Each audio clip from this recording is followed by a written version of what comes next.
Last night I rewatched one of my favorite Spielberg films, Amistad.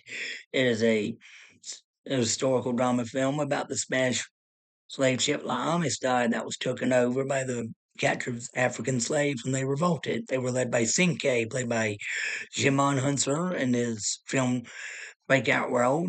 Is excellent in his role, and his all right, they spare these two navigators, Montez and Ruiz, and try to get them to help them navigate back to Africa, but they betray them and have them navigate into U.S. territorial waters where they're captured by the Navy and put on trial. The Spanish, they want to have them given back to them as their property, but the Navy officers want to have them given to them so they can be set free and sent back home Africa, because the Atlantic slave trade was illegal back then, even though slavery was legal in America. But the thing of going overseas and kidnapping people and bringing them over there was no longer legal. It wasn't. It wasn't legal any. Navy vessels from various countries, they were all trying to wipe out the slave trade, and this trial goes all the way to the Supreme Court, and the slaves are defended by attorney Roger Baldwin, played by Matthew McConaughey.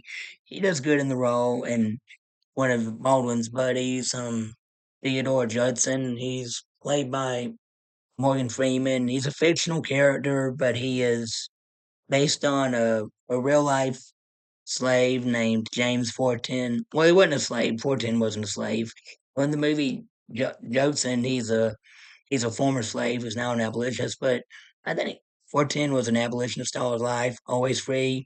He was one of the original black patriots who he joined the U.S. Navy during the Continental Navy during the Revolution when he was only 14.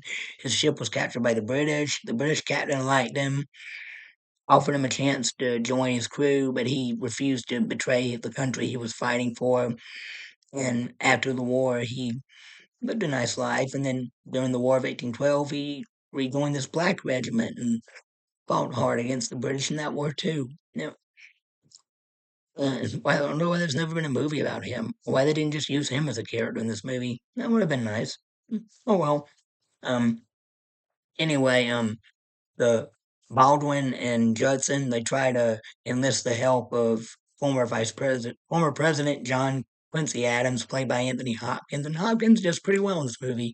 He even looks like John Quincy Adams in some of the self portraits there are of him, and he's my favorite character in the movie. Yeah,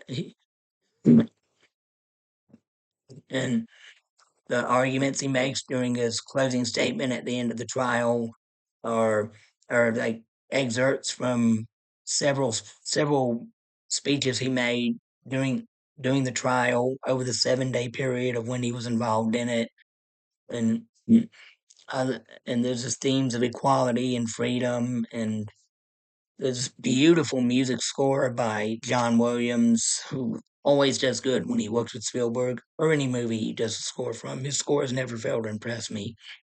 And the editing in this movie is done just right. The flashbacks and the all that, and the accuracy of the African Mende tribe and their culture.